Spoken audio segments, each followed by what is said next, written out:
this session, we are going to learn about artificial neural network. As in the previous session, I have told that the backbone of deep learning is neural network. So we are going to tell about the principle of neural network in this session. As you know that our brain consists of 10 to the power 10 billion of neurons. If I say the biological structure of a neuron, the first element is your nucleus, or we can say this is your soma. Soma or cell body contains the cell's nucleus and other vital components. Each and every time soma gets inputs from dendrites, you can see that the tree-like structure here are inputting to soma. These tree-like structure are known as dendrites. The neuron receives input electrical signals with the help of these dendrites. The output, the calculation will be in the soma and the output will be going through axon. The axon is a tubular shape model. As you know that axon is a tubular extension from the cell soma that carries on electrical signal away from the soma to another neuron. From the diagram itself, you can understand that there is a gap between the axon and the dendrites of the other neuron. What happens that the signal comes from axon and it transmits to the dendrites of other neuron with the help of neurotransmitter, which is known as your synapses. Synapses also can be defined as the gaps, that is known as your synaptic gap, and those gaps consist of this neurotransmitter which transmits the electrical signal from one neuron to the other neuron. Now, this biological neural model has been converted into the artificial neural network model. In artificial neuron, as the diagram you can see in the diagram that there are inputs, that is your x1 to xn, these are the n inputs. These inputs are representing the dendrites in your biological neuron. And these inputs are connected to the soma where the aggregation of the signals take place, and these are connected to soma with the help of some weights. Weights are basically the strength of each and every dendrite. Here you can see another input, that is we have represented as 1, and the weight is W naught. And this weight is, or this input is required to bias the neuron, to start the neuron, to activate the neuron. And in the neuron itself, we get the aggregation rule, we get the summation of these weights and the inputs, and finally the output will go to the activation function, and in the activation function we use different signal functions and the output, final output we receive, right? Now, here in this diagram you can see the input neuron is represented as SI and the output neuron is represented as SJ. That means the weights which are connected between SI and SJ, these weights are represented as Wij.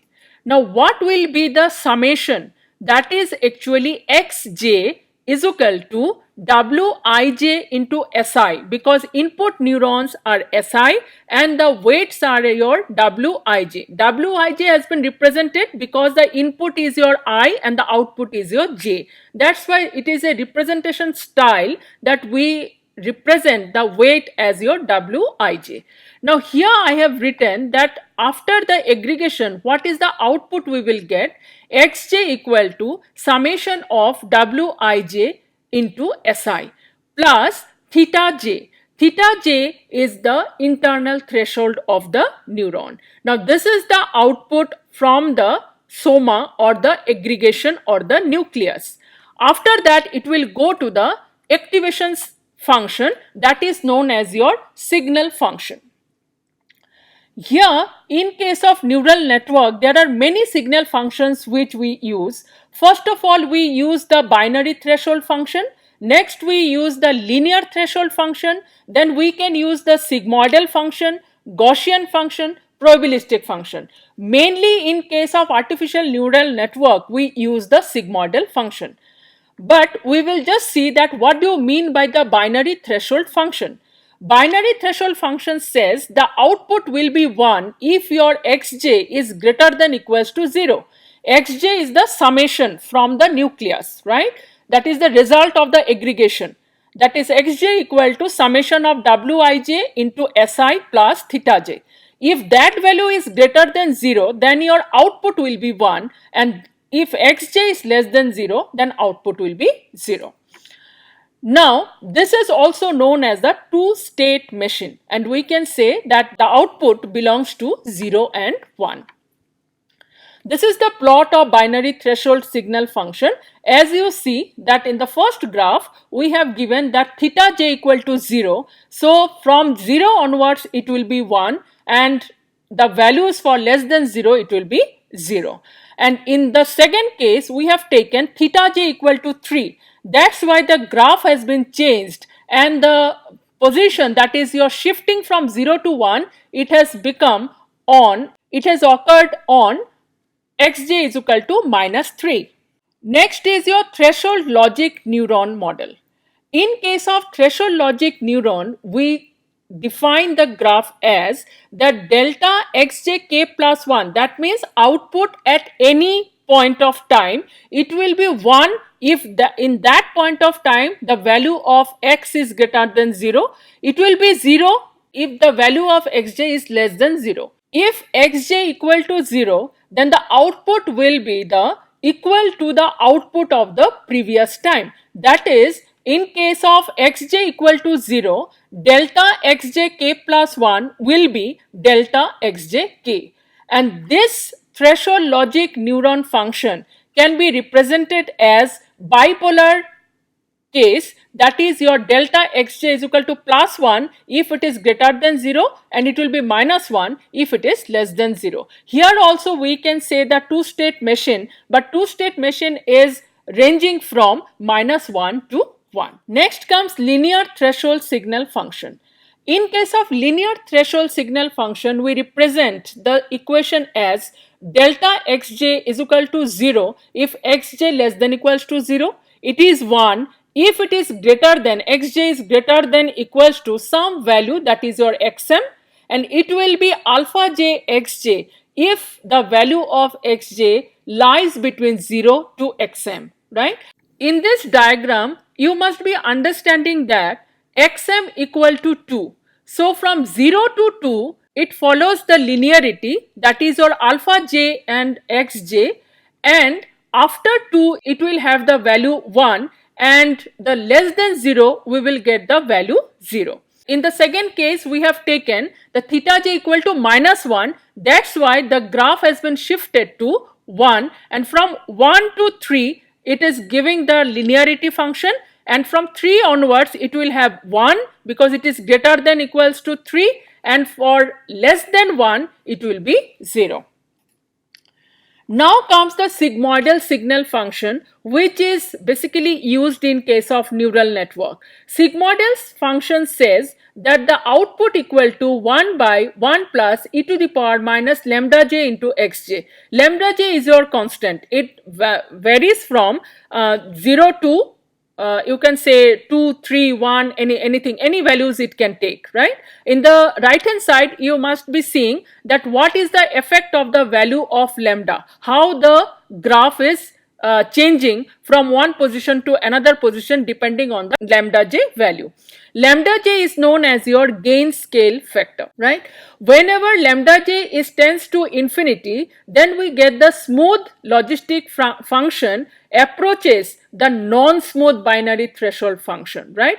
Mostly we get the smooth function at lambda j equal to 1. Next is your Gaussian signal function. Gaussian signal function is equal to the exponential of minus xj minus cj whole square divided by 2 sigma j square.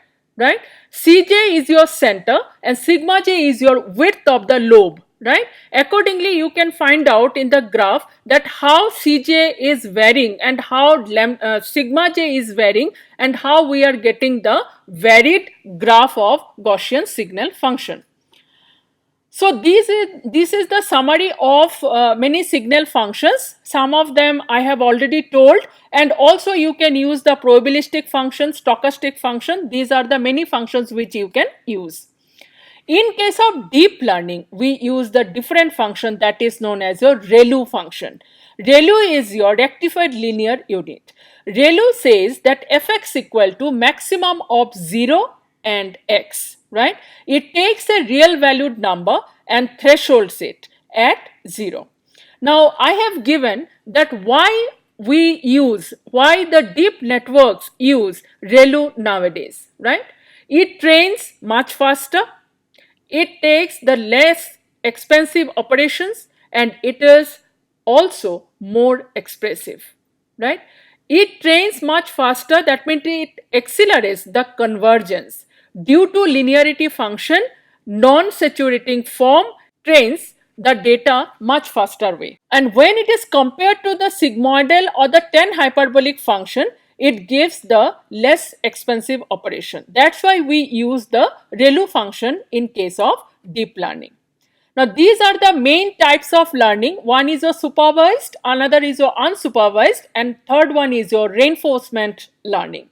Supervised learning is that the teacher is present. That means you have the target values with you. Every time you calculate the output, automatically you will compare with the target values, and then you can see that your value is right or wrong, and accordingly you update the weights, right?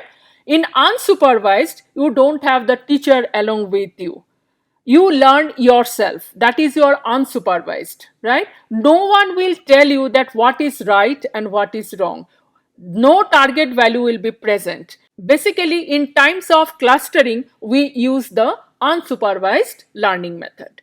Reinforcement learning is basically between this supervised and unsupervised. Here the teacher will be present, but he will not say that how much you are wrong. He will say that you are wrong or you are right. He will give you the critique, but he will not give you that how much you are wrong. So you will not get that you are more than the target value or you are the less than the target value, right? So these are the main three types of learning which we use in case of deep learning. Now, in neural network, best algorithm is your backpropagation algorithm, right? In backpropagation, we can say the backward propagation of errors. That means it is the common method of training this artificial neural network used in conjunction with the optimization, and optimization here we use the gradient descent method, right? Backpropagation requires a known and desired output, that means target output you want for each input value in order to calculate the error or the loss function gradient. It is therefore considered as your supervised learning method. The backpropagation learning algorithm can be divided into two phases. First phase is your propagation, next phase is your weight updation. In case of propagation, what we do that we define the inputs, it calculates with your weights, and finally it gives the output. And in output, we check with the target output and we calculate the errors. Those errors will be again back propagated to the inputs and weight updation is done. In the second phase, we do the weight updation. For each weight, synapse, weight means synapse, follow the following steps. It multiplies its output delta and input activation to get the gradient of the weight, and also it subtracts a ratio or the percentage of the gradient from the weight. And after that, this ratio only influences the speed and quality of learning, which we call as your learning rate. In this diagram, you can understand very well about this backpropagation algorithm, where we input X and this input will be going to different layers, subsequent layers. These layers are known as your hidden layers. Finally, from the output layer, you will be getting the prediction, that is your y dash we have represented. This y dash will be compared with the true target, that is your y, and we calculate the loss function. After the loss function, we calculate the score. Score is basically the parameter which you want to take. Maximum we take as your MSE, that is a mean square error, as your score, right? And after calculating this loss score, it will go to the optimizer. In our case, in backpropagation algorithm, optimizing algorithm is your gradient descent algorithm. And from this optimizer, you will know that how you will update your existing weight. And finally, you will update the weight and it will go again to the layer. Again, it will calculation, and this type of training methods, or which we call as a epoch or the iterations. These iterations will go on again and again till we get the minimum mean square error. And finally, when we will get the targeted mean square error, then our training will be closed and your neural network model will be completed. And after that, when you will validate with the new data, then with this neural network model only you can calculate the data and you can see that how much accuracy you have obtained.